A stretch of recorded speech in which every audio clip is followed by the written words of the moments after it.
कुंडलीक वरदे हरी ये विठ्ठल पळत ये. श्री ज्ञानदेव तुकाराम. पंढरीनाथ भगवान की जय. माऊली ज्ञानेश्वर महाराज की जय. जगद्गुरु संत तुकाराम महाराज की जय.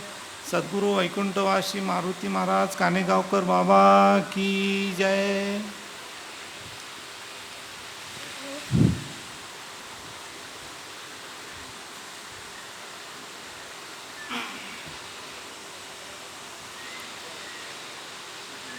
गुरुर्ब्रह्मा गुरुर्विष्णू गुरुर्देवो महेश्वरा. गुरु साक्षात् परब्रह्म तस्मै श्री गुरवे नमः. जटाधरं पाण्डुरङ्गं शूलहस्तं कृपानिधिं सर्वरोगहरं देवं दत्तात्रेयमहं भजे. कर्पूरगौरं करुणावतारं संसारसारं भुजगेन्द्रहारं सदा वसन्तं हृदयारविन्दे भवं भवानी सहितं नमामि. मनोजवं मारुतुल्यवेगं जितेन्द्रियं बुद्धिमतां वरिष्ठं वातात्मजं वानरयूतमुख्यं श्रीरामदूतं शरणं प्रपद्ये. अलंकापुरी पुण्यभूमी पवित्र तिथे नांदतो ज्ञानराजा सुपात्र. तयाठविता महापुण्यराशी नमस्कार माझा सद्गुरु ज्ञानेश्वरासी.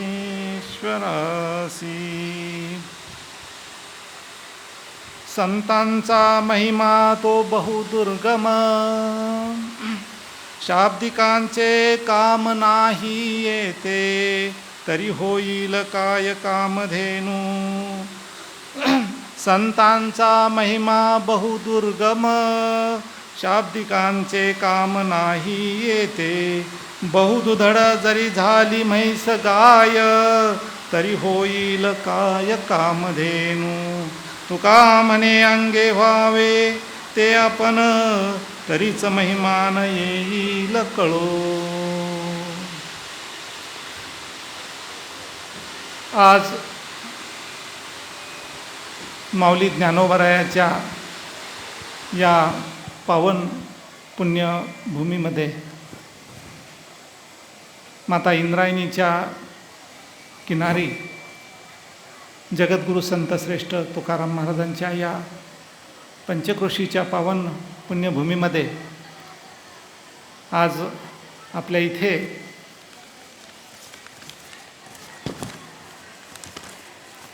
पुरुषोत्तम मासाच्या पर्वकाळानिमित्त श्री ग्रंथराज ज्ञानेश्वरी पारायण सोहळा व अखंड हरिनाम सोहळा श्री क्षेत्र आळंदी देवाची येथे परमपूज्य विशेष उपस्थिती लाभलेले आमचे स्वामी गोविंददेवगिरीजी महाराज श्री रामजन्मभूमी तीर्थक्षेत्र अयोध्या, हरिभक्तपरायण गुरुवर्य गहिनीनाथ महाराज औसेकर, श्री डॉक्टर विश्वनाथ कराड, हरिभक्तपरायण प्रत्येक महाराज देहूकर, व्यासपीठाचे अधिष्ठान लाभलेले परमपूज्य 1008 श्यामचैतन्यजी महाराज माकणीकर यांच्या मार्गदर्शनाखाली सुरू असलेला हा सप्ताह माऊली महाराज कानेगावकर आणि हरिभक्तपरायण भागवताचार्य माऊली महेश महाराज कानेगावकर यांच्या मार्गदर्शनाने सुरू असलेला हा अखंड हरिनाम सप्ताह आणि उपस्थित लाभलेले हे आपले वारकरी संत सज्जन माता भगिनी मंडळ. आजच्या हा प्रवचनाचा 6वा दिवस आहे आणि प्रवचनरूपी सेवा माझ्या वाट्याला आमचे बाबा महाराज लातूरकर आणि आमच्यावर प्रेम असलेले आमचे महेश महाराज माकणीकर यांच्या सस्नेह प्रेमाने या प्रवचनरूपी सेवेचा लाभ आज मला होत आहे. खरं तर या प्रवचनरूपी सेवेला मी पात्र आहे की नाही माहीत नाही, पण माऊली ज्ञानोबारायाच्या आशीर्वादाने माझे स्वानंद शिको निवासी बालयोगी नंदकुमार महाराज यांच्या असीम कृपा आशीर्वादाने जे काय अल्पमतीने माझ्या आपल्या मर्यादित संकल्पित वेळेमध्ये 4 शब्द मी माऊली ज्ञानोबारायाच्या चरणी समर्पित करीत आहे. आपण आज प्रवचनरूपी सेवेसाठी निवडलेला हा एक संतांचा महिमा सांगणारा हा अभंग आहे.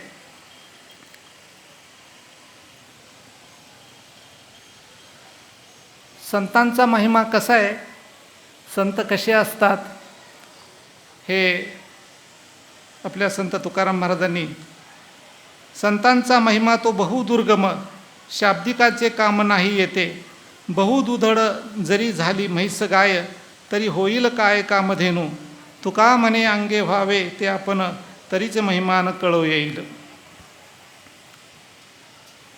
खरं तर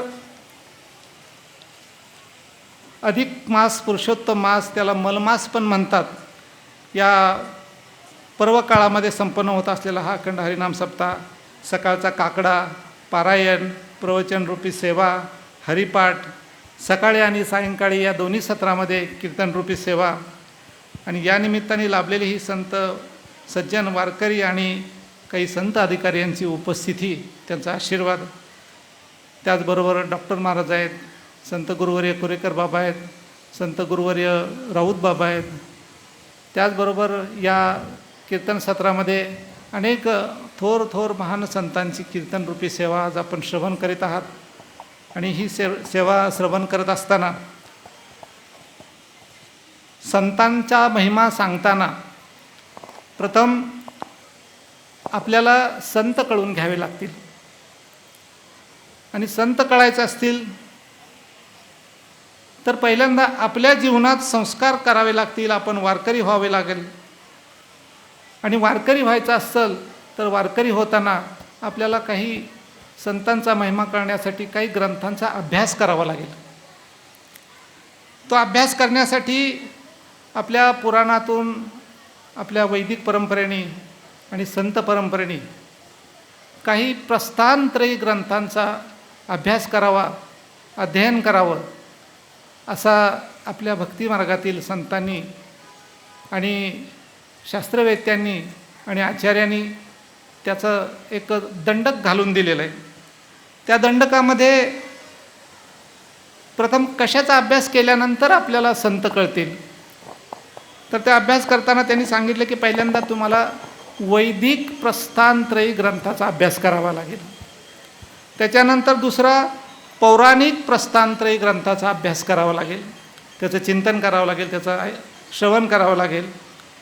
आणि तिसरं संतांची प्रस्थानत्रयी अभ्यास केल्यानंतर, कळल्यानंतर मग आपल्याला ह्या आपल्या एवढ्या भारतीय संस्कृतीच्या महान परंपरांचा, विशेषतः संत ज्ञानोबादी तुकोबा महाराज या किंवा आदी ईश्वरनिष्ठांची मांदियाळे उपस्थित असलेल्या या संतांचा महिमा आपल्याला कळाल.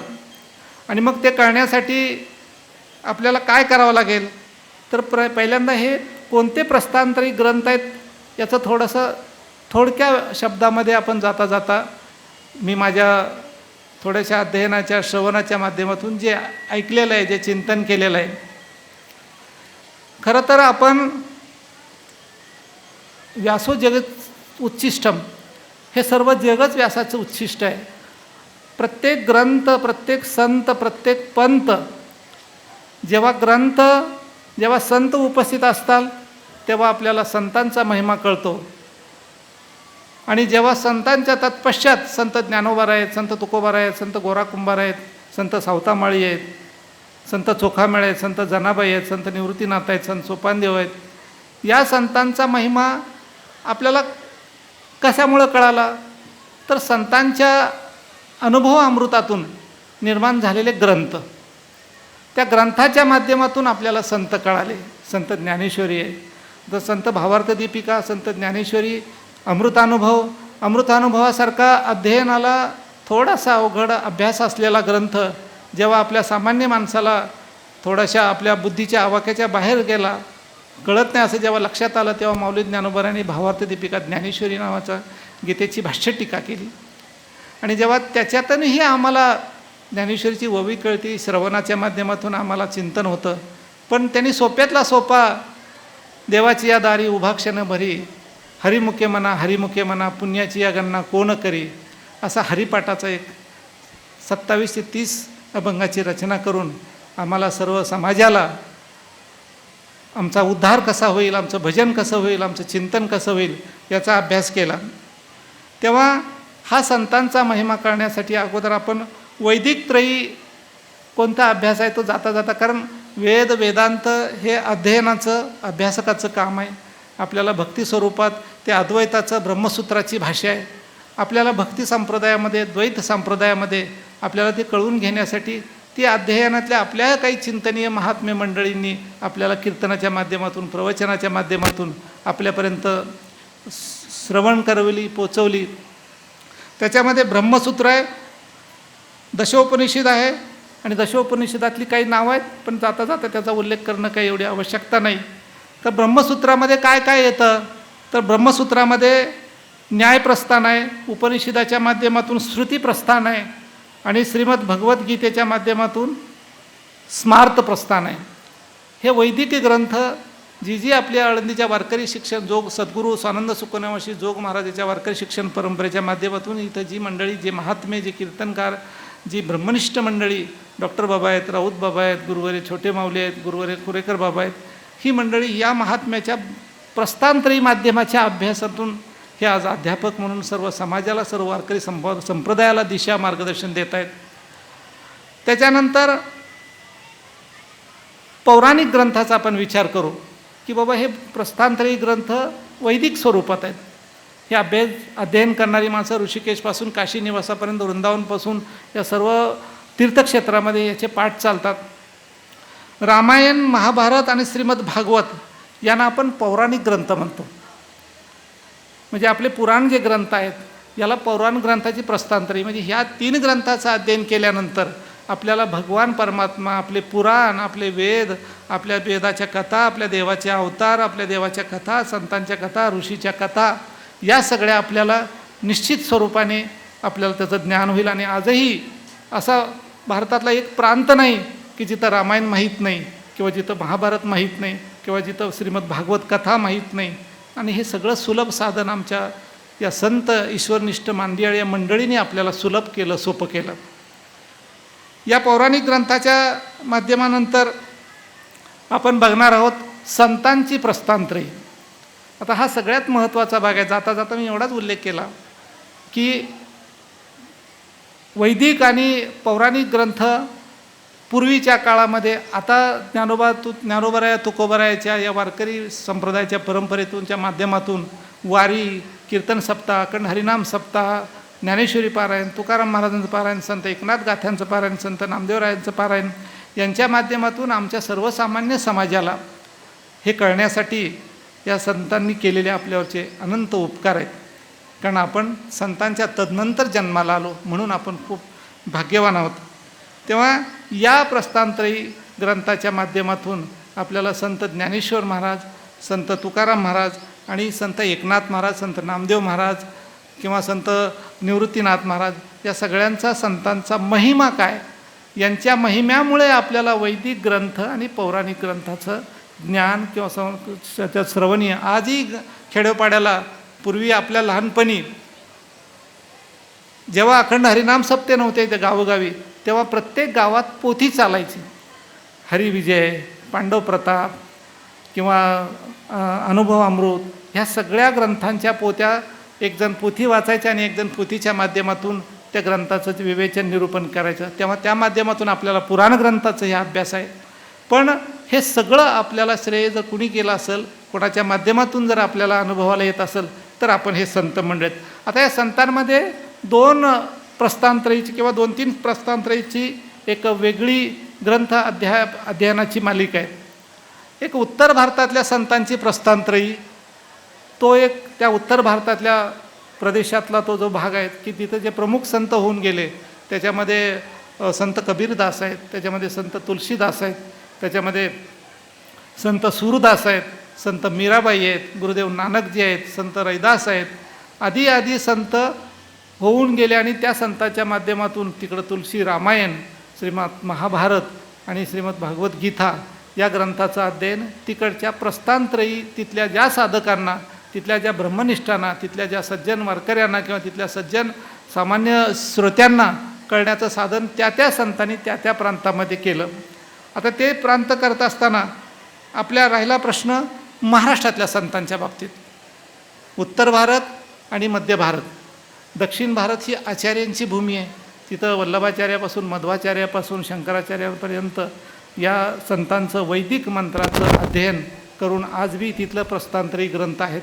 आणि महाराष्ट्रातली संतांची प्रस्थानत्रयी ग्रंथाचं जर अध्ययन केलं आपण तर पहिल्यांदा नाव आपल्या संतश्रेष्ठ शिरोमणी ज्ञानेश्वर महाराज, त्याच्यानंतर संतश्रेष्ठ शिरोमणी आमचे एकनाथ महाराज, संतश्रेष्ठ शिरोमणी जगद्गुरू संत श्री तुकाराम महाराज, संतश्रेष्ठ शिरोमणी नामदेव महाराज, चोखामेळा, मग आदी गोरा कुंभार संत किंवा चोखामेळा या सर्व संतांच्या माध्यमातून ह्या प्रस्थानत्रयीचा आपण अभ्यास केला पाहिजे. आणि या अभ्यासाच्या माध्यमातून या संतांनी जे केलेले उपदेश आहेत, ज्या केलेल्या अभंगाच्या रचना आहेत आणि त्या रचनेच्या माध्यमातून आज आपण संपूर्ण महाराष्ट्रभर नवे महाराष्ट्रातल्या भारतभर जे अखंड हरिनाम सप्ताह हरिनाम अखंड कीर्तनरूपीच्या सेवेतून आज समाजाला तळागाळापर्यंत हरिमुखे म्हणा पुण्याची गणना कोणी कोरी देवाची याद्वारी उभा क्षण बरी, हे जे ग्रंथांचं नामस्मरण करण्याचं सोपं साधन आमच्या हातात आम्हाला ह्या ज्ञानोबाऱ्या तुकोबाऱ्या आणि या संतांनी दिले. त्याच्यामध्ये समर्थ रामदासांचा दासबोधही त्याच्यामध्ये समाविष्ट आहे. या सर्व संतांच्या माध्यमातून आपणाला संत कसे आहेत आणि ग्रंथ कसे आहेत आणि त्याच्यावरून आपली संस्कृती कशी आहे ती कळते. परंतु हे झालं आपल्या संतांनी आपल्याला दिलेलं उपदेशाचं ज्ञान. मग तुम्ही म्हणाल महाराज याला पारायण करावं लागतं, गीता वाचावी लागते, ज्ञानेश्वरीचं अध्ययन करावं लागतं, नाथ महाराजांचं पारायण करावं लागतं किंवा तुकोबारायची गाथा करावी लागते. मग आम्ही जर हे नाही केलं तर चालेल का? आजच्या कलियुगाच्या महिमामध्ये लोकांचा थोडासा आळशीपणाकडे कळ वाढला आहे की थोडक्यामध्ये कमी वेळामध्ये आम्ही पूर्वी लहानपणी पाहिलेले आहेत की कीर्तनं 3-3, 4-4 तास काल्याची कीर्तनं ऐकायचा प्रसंग आलेला आहे. पण आता कीर्तनाची मर्यादित वेळ, त्याची चाल, त्याचं पहिली चाल, मधली चाल, शेवटची चाल या माध्यमातून आता कीर्तन हे केवळ 40 मिनटं काय जे काही असेल ते असेल या माध्यमातून कीर्तनाचंही स्वरूप थोडंसं तरीसुद्धा परंपरेने संप्रदायाने जे फळाचे नियम आहेत या मंडळीच्या माध्यमातून ह्याची जतन जोपासना केलेली आहे. पण एवढं करत असताना जर अशा काही आपल्या आता आमच्यासारखी माणसं पुण्यात राहतो. पुण्यात राहताना मला एक विशेष आठवण सांगायची आवर्जून उल्लेख करावा असं वाटतो की या व्यासपीठावर या स्टेजवर येण्यापूर्वी वैकुंठवासी आपले बाबा कानेगावकर बाबा यांच्या या असीम कृपा आशीर्वादाने हा अधिक मासाचा पर्व काळाचा सप्ताह आळंदीत आपण सगळ्या ग्रामीण भागातून आपल्या तिकडच्या सर्व परिसरातल्या क्षेत्रातून येऊन इथं इथं संपन्न करत आहात. पण हा सप्ताह करत असताना आमचे लातूरचे काडगावकर बाबांनी मला विचारलं की भाऊ असं एक अखंड हरिनाम सप्ताह आणि प्रवचनाच्या रूपाने तुम्ही याल का? मी म्हणालो बाबा मी कधी प्रवचनरूपी व्यासपीठावर बसलो नाही, पण मला श्रवणाची आवड आहे, श्रवणाचा छंद आहे. आणि माझं वास्तव्य दत्ताश्रम बालयोगी नंदकुमार महाराज यांनी 12 वर्षे अखंड तपश्चर्या केली. त्या तपश्चर्याच्या सेवेमध्ये मी त्यांच्या सोबत होतो. पण जाता जाता एवढं सांगायचं आहे की त्या सोबत असताना मला जी माझी जन्मभूमी आहे, जाता जाता मला माझी जन्मभूमी सांगायची नाही, मी कुठला हे नाही सांगायचं, पण माझ्या जन्मभूमीमध्ये गेली 40 वर्षापेक्षा जास्त कालखंड आहे अखंड हरिनाम सप्ताह. आणि अखंड हरिनाम सप्ताह पिंपळा खुर्द तालुका तुळजापूर जिल्हा धाराशिव इथला हा अखंड हरिनाम सप्ताह वैकुंठवासी बाबांच्या आशीर्वादाने जो सुरू झालेला आहे. आणि त्या सप्त्याची तेव्हापासूनची त्यांची कीर्तनरूपी पहिल्या दिवशीची सेवा श्रावण आषाढ अमावस्या संपल्यानंतर श्रावण वद्य पक्षामध्ये ती सुरुवात होते शुक्ल पक्षामध्ये. तर पहिल्या दिवशीची कीर्तन सेवा तेव्हापासून सुरू आहे. बाबांच्या नंतर माऊली कानेगावकर महाराज आहेत, कधी महेश महाराज हरिभक्तपरायण भागवताचार्य महेश महाराज यांची सेवा असते. आणि ही कीर्तनरूपी सेवा तिथं जरी होत असली, मी लहान होतो, मला तेवढंसं काय आठवत नाही, परंतु काही कालानंतर मी एका संतांच्या सेवेमध्ये आलो आणि माझं गावाकडं जवळजवळ 20 वर्ष जाणं नाही झालं. पण त्या तत्काळामध्ये बाबांची शेवटपर्यंत त्या पिंपळ्यामध्ये सेवा होत होती. आणि जेव्हा बाबांचं थोडंसं अल्पशा आजाराने त्यांना काहीतरी घटना घडली, तेव्हा दवाखान्यामध्ये सोलापूरला नेण्याचं आमच्या गावकरी मंडळींनी तिथं अट्टहास केला. बाबांना 1-2 दिवस उपचार केले. जेव्हा डॉक्टरांनी सांगितलं की बाबांना रक्त चढवावं लागतं आहे, बाबांना ऑपरेशन करायची वेळ आहे, तेव्हा बाबांनी सक्त स्पष्ट विरोध केला की मला हे काही करायचं नाही, तुम्हाला जे काही करायचं ते करा, मला 2 दिवसात घरी डिस्चार्ज द्या. त्यांच्या म्हणण्यानुसार सगळ्या मंडळींनी पुन्हा कानेगाववरून ही मंडळी आली आणि बाबांना तिथं घेऊन गेली. आणि मग पुढं महिनाभर जे काही तिथं उपचार झाले असेल तर बाबांनी ह्यातला कुठलाही मेडिकलचा उपचार जो आहे तो ऑपरेशनच्या किंवा रक्त चढवण्याच्या रूपातून तो स्वीकारला नाही. हा एक बाबांचा महिमा मला, मी गावातला नंतर मी 15 दिवसापूर्वी गावाकडेच होतो आणि तेव्हा कळालं. आणि उद्याच्या श्रावणच्या पहिल्या दिवशी माऊली कानेगावकर महाराजांचीच कीर्तनरूपी सेवा आहे. आणि मग त्यानिमित्ताने मला कळालं की अरे बाबा, बाबांचं हे लहानपण, आमचं लहानपण बाबांच्या आशीर्वादाने इथंपर्यंत पोचलो, बाबांच्या आशीर्वादाने आमच्या या पारमार्थिक जीवनाची वाटचाल झाली.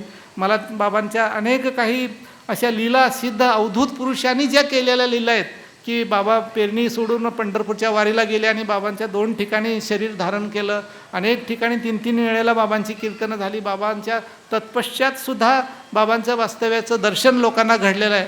असा हा बाबांचा असीम कृपा आशीर्वादाचा महिमा. आणि जसं जगद्गुरू संत तुकाराम महाराज म्हणतात की करुणी चिंतन करवावे अनिका.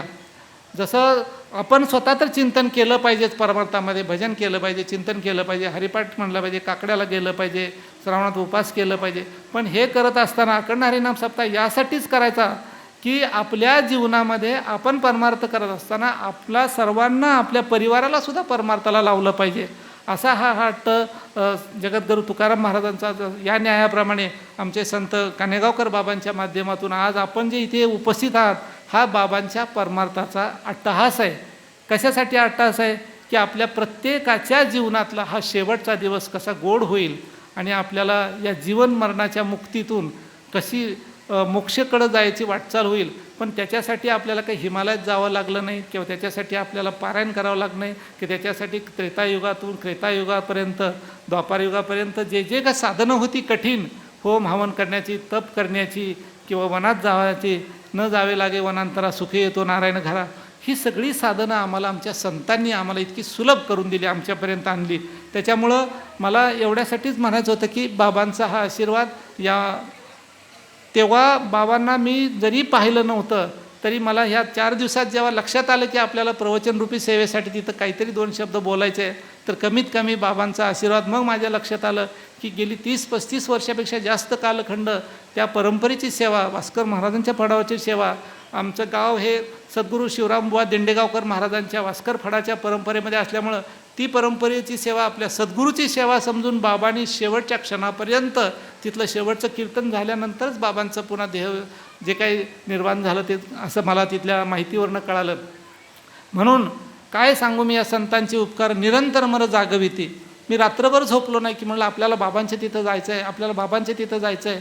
इतके वर्ष बाबांची सेवा आपल्या गावाला श्रवण करताना आली, पण बाबांच्याच आशीर्वादाने एका थोर साधू पुरुषांच्या आमच्या इथं बिराजदार भाऊ बसलेत की सांगवीला एक असा आश्रम आहे ज्या आश्रमामध्ये अनेक हरिद्वारचे साधू संत संन्यासी इथे जेव्हा जेव्हा भ्रमंतीला येतात, पुढं दक्षिणेकडे जातात, तेव्हा 3 दिवस 4 दिवस कुठल्या स्वरूपातले, कुठल्या परंपरेतले, कुठल्या आखाड्यातले, कुठल्या संप्रदायाचे येत राहतात, जात राहतात. त्यामुळं त्यानिमित्ताने अनेक साधू संतांचा आणि आळंदी हे गावं, देहू हे गावं अतिशय माऊलीच्या कुशीत राहिल्यासारखं आम्ही इथं नियमित दर्शनाला येतो, बाबांच्या दर्शनाला येतो, बाबांच्या सानिध्यात येतो. इथं आम्हाला कीर्तन सप्त्याचा लाभ होतो. त्या माध्यमातून आम्हाला हा केवळ बाबांचा आशीर्वाद आणि त्या गावाचं दैवत असलेलं श्री शंभो महादेव देवस्थान. जाता जाता ते 1-2 शब्द सांगून जातो. आश्चर्य वाटेल आपल्या सगळ्याला. 5000 लोकसंख्येचं गाव आहे. आपल्याला बहुतेकांना तिकडचं नाव सांगितल्यावर लक्षात आलं असेल. त्या गावामध्ये 25 वर्षानंतर मी गेलो आणि भागवत कथा आणि अखंड हरिनाम सप्ताह सुरू आहे. पण 2019ला एक संकल्प केला. जुनं शिव पुरातन मंदिर होतं आणि माऊली महाराजांना आणि महेश महाराजांनाही माहिती आहे, त्यांनी येऊन ते पाहूनही गेले. आजही त्यांचे मार्गदर्शन आणि कीर्तनरूपी सेवा तिथे रुजू असते. तर जवळपास त्याचा जीर्णोद्धार करण्यासाठी सुरुवातीला एक 10 ते 15 लाखाचा निधी जमवावा. तेव्हा गावात आपण विचार करता की एखादा सप्ताह एखादा कार्यक्रम करायचा असेल तर वर्षाकाठी कधीतरी ग्रामीण भागातल्या शेतकरी कुटुंबातून एखादा ₹1,00,000 ₹2,00,000 हा सप्त्याचं थोडंसं एक आर्थिक परिस्थितीनुसार आपण हे कार्यक्रम करतो. पण त्या गावामध्ये जेव्हा संकल्प केला तेव्हा संकल्पाला सगळ्यांना विचारलं की आपल्याला हे 10 लाखाचं काम करायचं जमेल का. तेव्हा त्यांनी सांगितलं की भाऊ आपल्याला शेतकरी कुटुंबातली माणसं आहेत, एवढी वर्गणी जमणार नाही. आम्ही त्यावेळेला प्रार्थना केली ती शंभू महादेवाच्या चरणी, पांडुरंगाच्या चरणी, की त्या गावात जास्तीत जास्त कांदा पिकतो. जाता जाता एवढं सांगायची काही गरज नाही, पण जाताना एवढं सांगतो की संतांचा महिमा कसा असतो. तर त्यांनी आशीर्वाद दिला की तुम्ही महाराज सुरू करा आणि तुमचं काम होऊन जाईल. त्या वर्षी गावात इतका कांदा पिकला की त्या कांद्याच्या माध्यमातून 2 कोटी रुपये त्या मंदिरासाठी उभे राहिले. आज ते 2.25 कोटीचं मंदिर पूर्ण होताना आणखी 1 कोटीचं काम शिल्लक आहे. आणि त्या मंदिराची सुरुवात करण्यासाठी आम्ही माऊली महाराजांना बोलवलं होतं, महेश महाराजांनाही बोलवलं होतं. या सगळ्या मंडळींचा हा आशीर्वाद आहे. म्हणून हे कशासाठी जमलं की माझं त्या भूमीशी जे काही एक ऋणानुबंधाचं नातं आहे, त्या ऋणानुबंधाच्या नात्यामध्ये मला आता उलगडलं की ही सगळी या संत मंडळीची कृपा आहे. या मंडळींनी कीर्तनातून दिलेले आशीर्वाद आहे. आम्हाला त्यावेळेला कळत नव्हतं तरीसुद्धा तो आशीर्वाद हा आशीर्वाद असतो. आणि त्यांच्या आशीर्वादाने आज जे काही 2 शब्द तुमच्या व्यासपीठावर इथं बसलो आहे, तेव्हा या व्यासपीठाच्या माध्यमातून मी 2 शब्द तुमच्यासमोर ठेवण्याचा प्रयत्न करतो आहे.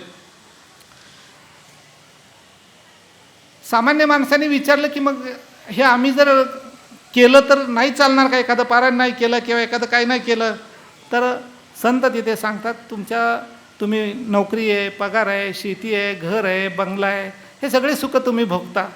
आणि मग आहार निद्रा भय मैथून आमचं, जर आहार भय निद्रा आणि मैथून हे जर प्राण्यांमध्ये असेल, हे प्राणी ते जगत असतील आणि त्यांच्या जीवनात परमार्थ नसेल, आणि आपल्या जीवनात जर आपण सुद्धा त्यांच्यासारखे हे सगळे 4 प्रकार अनुभवत असू आणि जर आपल्या जीवनात जर परमार्थ नसतील, संत नसतील, तर आपण आणि प्राणी आणि पशुमध्ये काय फरक आहे का, असं एका संतांनी त्या विचारलेल्या प्रश्नाचं उत्तर दिलं होतं. त्यामुळे आपल्याला त्याच्याकडे आता जायचं नाही.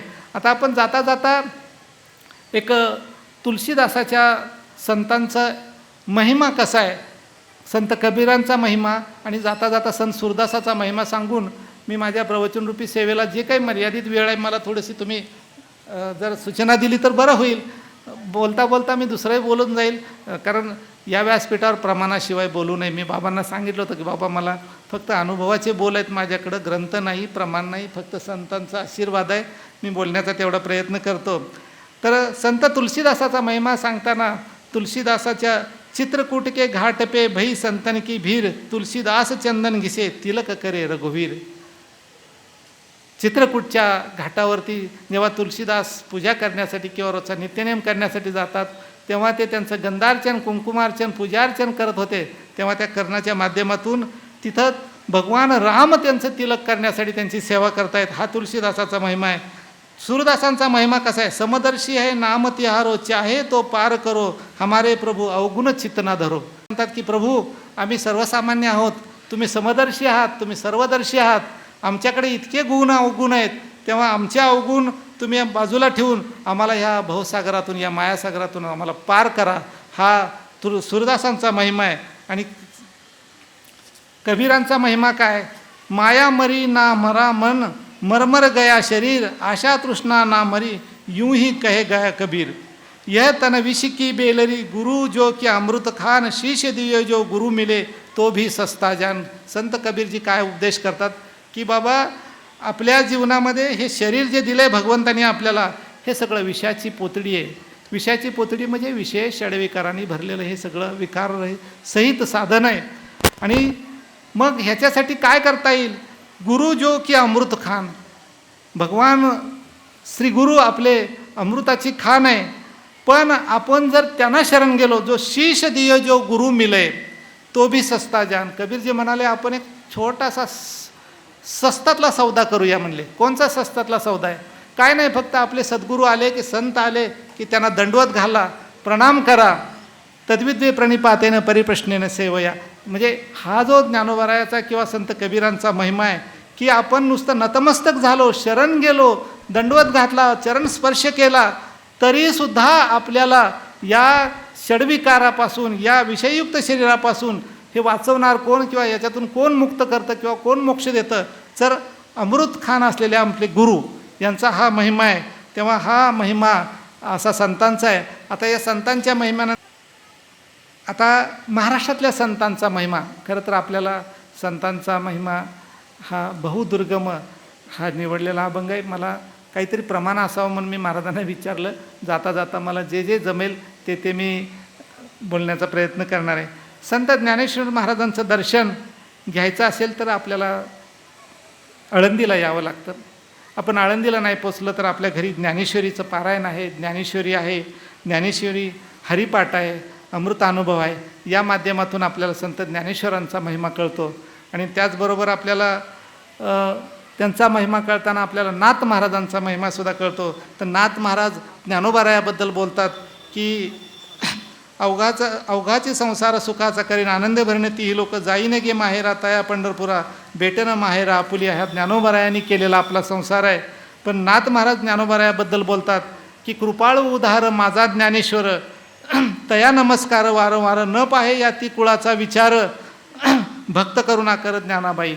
नाथ महाराज ज्ञानोबारायाबद्दल एवढा वर्णन करतात. आणि कैवल्याचा पुतळा प्रगटला भूतळा, चैतन्याचा जिवाळा ज्ञानोबा माझा, साधकाचा मायबाप दर्शने हरुताप, असा हा ज्ञानोबारायाचा महिमा आहे.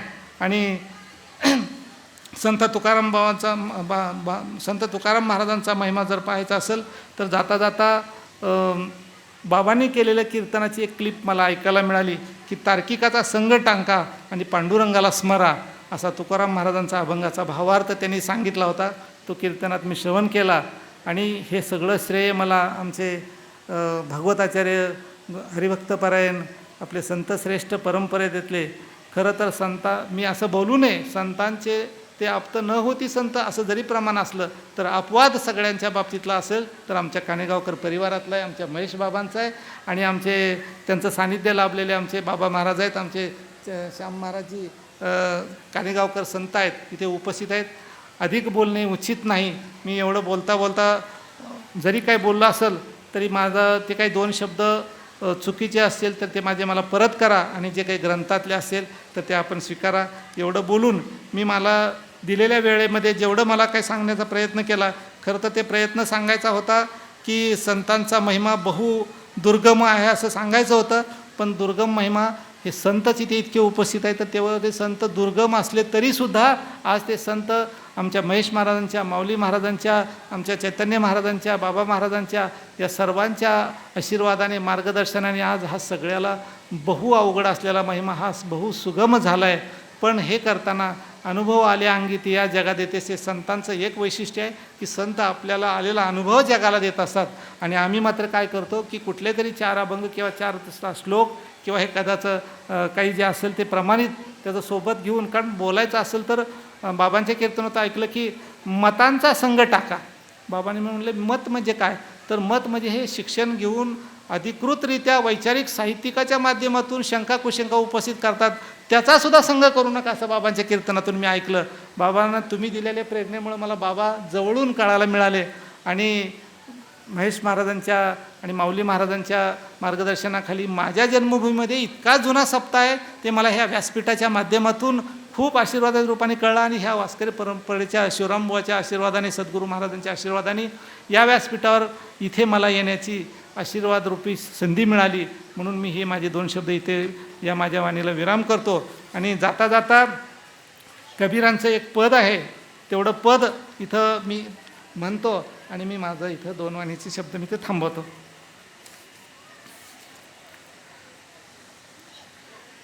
म्हणून ना चालेल ना, तुम्ही हिंदी अभ्यास करा.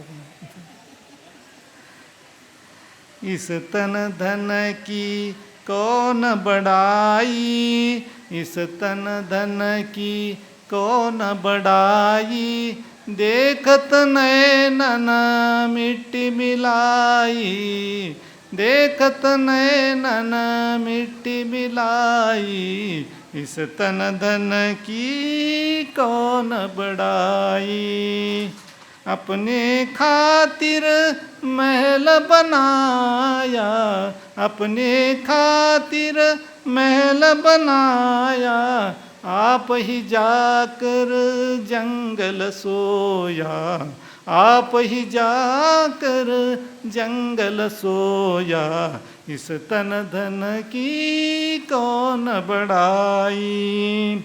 पुढं वर्णन करता येतं आपल्या जीवनातली काय अवस्था होती. हाड जले जैसे लकड़ी की मोली, हाड जले जैसे लकड़ी की मोली, बाल जले जैसे घास की पोली, बाल जले जैसे घास की पोली, इस तन धन की कौन बड़ाई, देखत नैनन मिट्टी मिलाई, इस तन धन की कौन बड़ाई. कहत कबीरा सुनु मेरे गुनिया, कहत कबीरा सुनु मेरे गुनिया, आप मुए पीछे डूब गई दुनिया, इस तन धन की कौन बड़ाई. आपल्या शरीरातली ही जी वर्णन केलेली कबीराची पद आहे ती मी आमच्या बाबा महाराजांच्या प्रेरणेने मी इथं गायन सेवा करण्याचा प्रयत्न केला. मी माझे वाणीचे 2 शब्द इथं थांबवतो. विठ्ठल विठ्ठल विठ्ठल विठ्ठल विठ्ठल विठ्ठल, पुंडलिक वरदे हरी विठ्ठल, श्री ज्ञानदेव तुकाराम, पंढरीनाथ भगवान, माऊली ज्ञानेश्वर महाराज, जगद्गुरु संत तुकाराम महाराज, वैकुंठवासी जगद्गुरु संत श्रेष्ठ श्री महाराज, मारुती महाराज कानेगावकर बाबा की जय.